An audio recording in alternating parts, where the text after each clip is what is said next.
Welcome back to my channel Bhargav Sanatan vastu.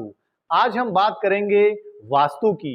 क्यों किसी construction के पहले वास्तु प्लानिंग की जरूरत पड़ती है, वास्तु आपके जीवन में क्या प्रभाव छोड़ता है। नमस्कार, मैं अमर भार्गव, वास्तु कंसल्टेंट, एस्ट्रोलॉजर और न्यूमरोलॉजिस्ट।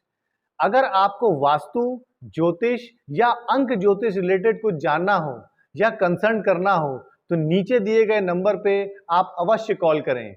वास्तु क्या है? वास्तु एक प्लानिंग है, वास्तु एक कैलकुलेशन है। जैसे आप एक प्रोजेक्ट डिजाइन करते हैं, एक बिजनेस का सेटअप करते हैं, तो उसके पीछे एक बहुत बड़ी प्लानिंग होती है। आपके प्रोजेक्ट और बिजनेस में जो भी मेरिट डिमेरिट्स हैं, जो भी प्रॉफिट एंड लॉस हैं, उसको कंसिडर रखते हुए आपको एक एक्शन प्लान लेना पड़ता है ताकि आपका प्रोजेक्ट सही समय पे कंप्लीट हो जाए। ऐसे ही वास्तु में भी आपको एक प्लानिंग करनी पड़ती है। जब आप भूमि का चयन करने जाएं, जब आप किसी लैंड पे कंस्ट्रक्शन कराने जाएं, तो उसके लिए आपको एक लंबी चौड़ी प्लानिंग करनी पड़ती है। जब आप भूमि का चयन करने जाएं, तो सबसे पहले ये देखें उस भूमि का शेप क्या है, उस भूमि का आकार क्या है। दूसरा, आप ये देखें कि क्या वो भूमि में कोई कट है या उस भूमि में कोई एक्सटेंशन है। तीसरा, आपको ये देखना है उस भूमि का स्लोप कौन से डायरेक्शन में जा रहा है। चौथा, आपको ये देखना है कि आपका प्लॉट कॉर्नर प्लॉट है या दो प्लॉट के बीच में है।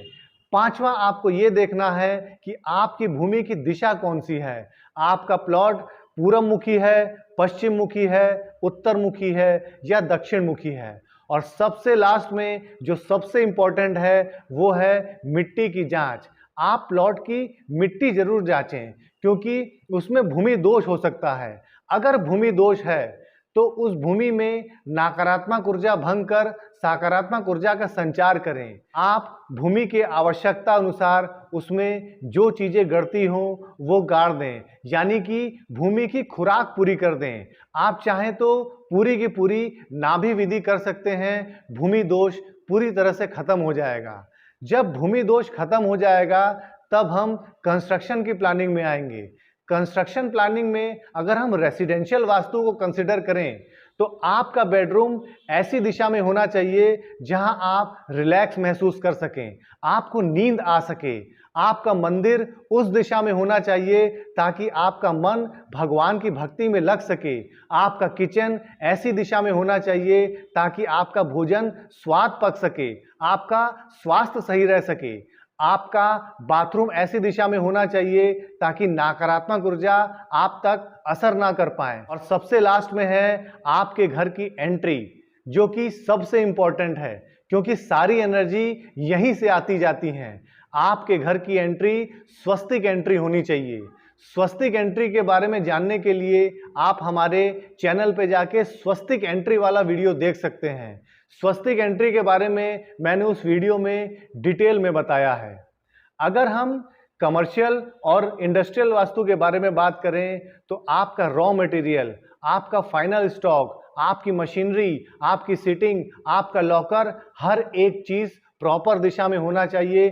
तभी आपका व्यापार चलेगा, तभी आपके व्यापार में वृद्धि होगी। इन सभी चीज को वास्तुशास्त्र के हिसाब से डिजाइन करने के लिए आपको कुछ चीजों का ध्यान रखना पड़ेगा, जैसे 81 पद, 45 देवता, 27 नक्षत्र, 9 ग्रह, पंच तत्व और 3 एनर्जी का। इन सभी चीजों को वास्तुशास्त्र के हिसाब से डिजाइन करने के बाद और भूमि दोष दूर करने के बाद आप अपने भूमि का विधि विधान पूर्वक भूमि पूजन कराएं और इस नक्शे को उस भूमि पे एग्जीक्यूट कराएं।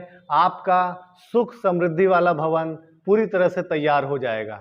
देखिए, इस धरती की हर एक चीज पंच तत्व से बनी है। पंच तत्व यानी जल, अग्नि, वायु, पृथ्वी, आकाश। और वास्तुशास्त्र हमको पंच तत्व को बैलेंस करना सिखाता है। देखिए, आपके संग कभी होता होगा, थोड़े से प्रयास से आपको सफलता मिल जाती है, लेकिन कभी कभी ऐसा होता है लाख प्रयास करने के बाद भी आपको सफलता नहीं मिलती, आपके जीवन की स्टेबिलिटी चली जाती है, आपको रिलेशनशिप में इश्यू आने लगता है, आपकी हेल्थ बिगड़ जाती है। ऐसा क्यों होता है? ऐसा पंच तत्व बिगड़ने से होता है। अगर आपका जल तत्व बिगड़ गया तो आपके करियर में बाधा आ सकती है, आपके अंदर की शीतलता भंग हो सकती है, आपको कफ कोल्ड रिलेटेड प्रॉब्लम हो सकती है, आपका करियर पूरी तरह से चौपट हो सकता है। अगर आपका अग्नि तत्व बिगड़ गया, आपके लड़ाई झगड़े हो सकते हैं, आपको गुस्सा आ सकता है, आपका पित्त बढ़ सकता है, आपको एसिडिटी की प्रॉब्लम हो सकती है, आपको कैश फ्लो की प्रॉब्लम आ सकती है। अगर आपका वायु तत्व बिगड़ गया तो आपको डिसीजन मेकिंग की प्रॉब्लम आ सकती है और आपका वात बढ़ सकता है, जिससे आपको वात रिलेटेड रोग पैदा हो सकते हैं। अगर आपका पृथ्वी तत्व बिगड़ गया तो आपको रिलेशनशिप और स्टेबिलिटी की प्रॉब्लम आ सकती है। और लास्ट में अगर आपका आकाश तत्व बिगड़ा है तो आपके जीवन से ग्रोथ मिसिंग हो जाएगी। इसलिए आप अपना और अपने घर का पंच तत्व हमेशा बैलेंस करें। हमेशा अपने घर का निर्माण वास्तु शास्त्र के हिसाब से करें। अगर आपका निर्माण हो चुका है और आप इस पंच तत्व से जूझ रहे हैं तो आपको टेंशन लेने की जरूरत नहीं है, इसका भी निवारण होता है। आप किसी वास्तु एक्सपर्ट को पकड़ें और अपना निवारण कराएं।